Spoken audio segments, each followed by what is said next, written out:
Alright everybody, Xeno's back for part 3 of the animation sprite tutorial.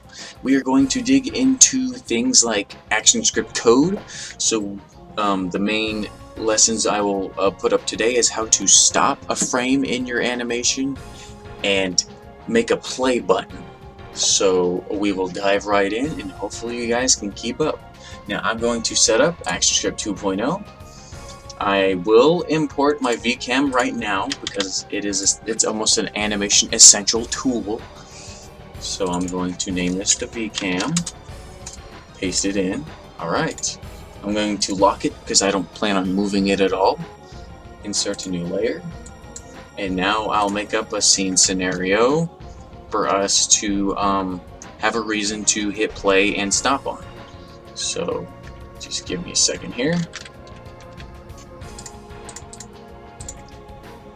Honestly, I plan on skipping editing this part out, so hopefully I'll remember to do that myself. Okay, now I have my quick little scenario here set up. All I added was a basic background, a basic foreground. I added my own custom-made GIF. Not custom, really, I just animated what was from the game and saved it as my own, of Sonic just standing here. I have added no frames of animation, and I have shrunk the VCam a little bit, so when we play it, it looks like Sonic is just sitting there like that. But what we're going to want to do is make a quick little play button. And in order to hit a play button, we're going to want... Oh crap, where am I going to go with this? This is going to be confusing. Here, first, what we will do is add some frames. So what I'm going to do here, this is going to be somewhat different than what you see here, is I'm going to take these background layers, hit F5, so we can have some frames on there, hit my VCam, but I'm not going to do Sonic because I want to insert a new frame right here of Sonic running. So I'm going to import it real fast. Sonic. I'll do the cliche one. I'll name it Sonic Run, Sonic Run 1, set it up. And in this episode, I actually will show you guys, holy crap, I am so bad at this.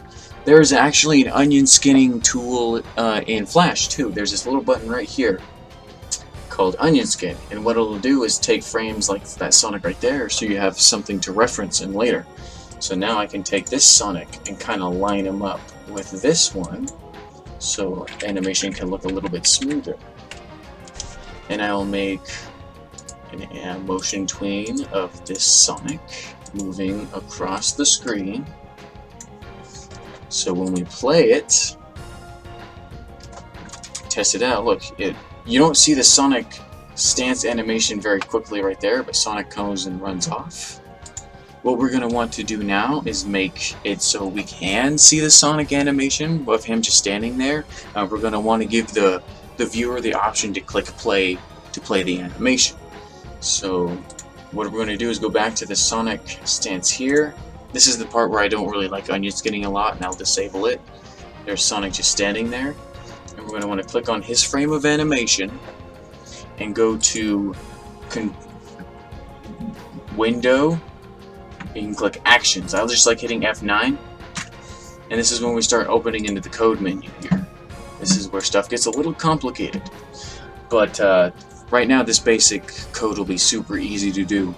What you're going to want to type in here is just type in stop. You see, it turned blue.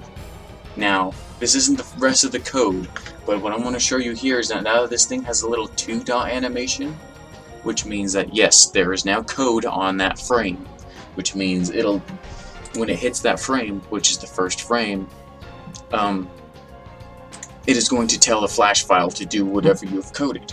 But continue on back into the code, this says stop, and in order to complete the code for Actionscript 2, you're going to want to put one parenthesis and another parenthesis and then a colon. This stops the code. Now, once you hit Control Enter and test this animation, now Sonic will stand there and it won't play the other frames. He'll just stand there indefinitely. The frame has stopped, just like what the code says, which is good. So now that we've learned how to stop animation, that's good. We want them to continue it though, so we will make a play button. And what I'm going to do here is insert a new layer, and I will type in play button.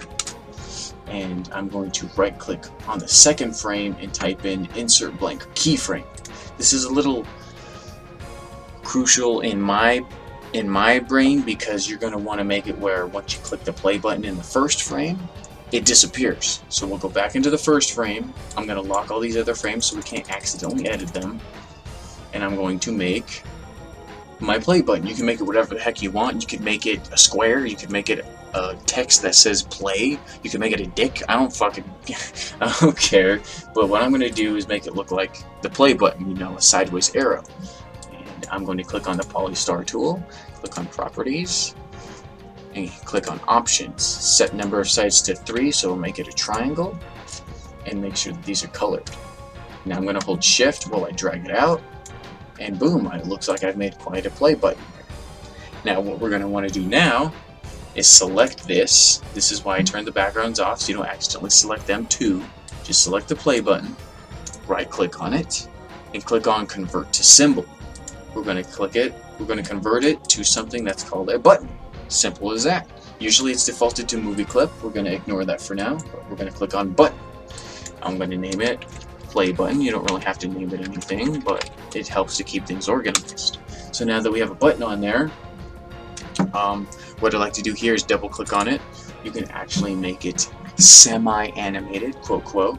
If you click on over here on the down keyframe and insert a new one, I like to move it down a little bit, so when it'll be a little code in its own self to where you click on it, it'll actually click down a little bit. So if you double click out and test the movie, you can see that your cursor actually recognizes as a button. It turns your cursor into a little hand guy, and when you click on it, it actually clicks like a button. But right now, as you can see, it does nothing. It does nothing. It doesn't play the movie at all, so we're going to have to code it to play the movie. And so what we're going to want to do is click on it, don't double click on it, click on the button, hit F9, and we're going to have to type in the code that tells it to play. Now, it can be a little complicated to do that by typing it in, so Adobe has been smart and added this thing called, it's like a code helper. It's like a little wand. You're going to want to click on it, and then you're going to click on this plus button, add a new item to the script, lines of script. And you're going to want to click on Global Functions, Timeline Control, and click on Play. Now it'll automatically add the code in. It'll say on release, play. So if we test the movie now, when you release the button, when you're done clicking it, it'll play.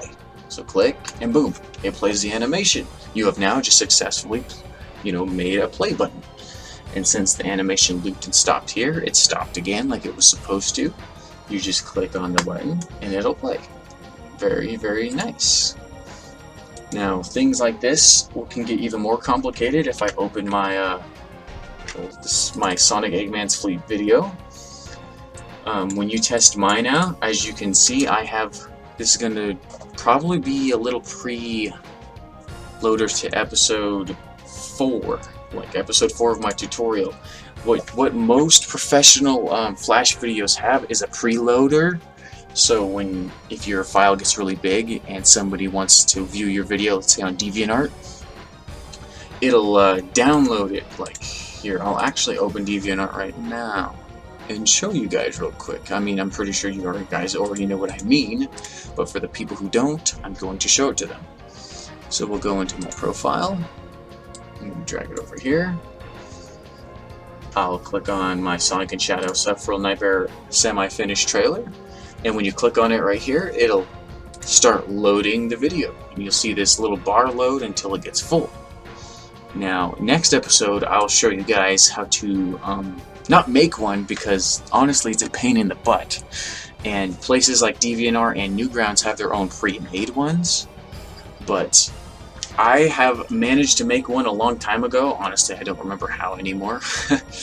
But I was going to show you guys how to edit it and make it whatever you want. Because what that'll do now is, in this video here, I have a little code here that stops, like, any other code that we have. But by the way, if you want to type in code by yourself, you're going to have to unclick the wand button so you can start adding code. But most of the time when you want a preloader, you're going to want to stop keyframe right here, and then that's where the same layer you put the preloader in, and then there's a code in the preloader that says when it's 100% loaded, it hits play, and that'll play the second frame. So what I like to do there is hit a second frame that also says stop, and then put a button that says play. So when I test the video, I'm gonna open this thing called a simulated download thing. It's a nice little feature that Adobe likes to do. I'm gonna make it super slow so it makes it look like it's actually loading. Simulate download. See, it actually says the loading bar and everything. I made it a little too slow, honestly now. So I'm actually going to speed it up. I forgot I have a whole entire song in here. So see there, I've simulated the download speed a little bit faster. It's going to complete a little bit faster than I want to now. Hurry up. Holy crap, I did not know it was still this slow. But once it's done, it'll activate the code and stop at the second frame, which will say play. And since we've learned how to hit the play button, it'll actually play the next frame and onward, which will play the animation. Let's do this! So that's a good thing. But now hopefully I have taught you guys just enough to let you guys know that you can stop your animation before it finishes loading, so you can show people the cool things you've done. That'll be the end of episode 3, if I remember if this is episode 3. Hopefully. I don't know, I'm making these subs frequently in like right after the other, so I have no idea. I have to look into my files. But anyway, hopefully there will be a part 4. I don't know where to go from here. It's already complicated enough as it is. So hopefully you guys can get a good grip of what Flash is with just these 3 parts alone, and I will think of ways to implement parts 4, 5, and 6 if they're necessary. And I will see you guys on my next video. So bye.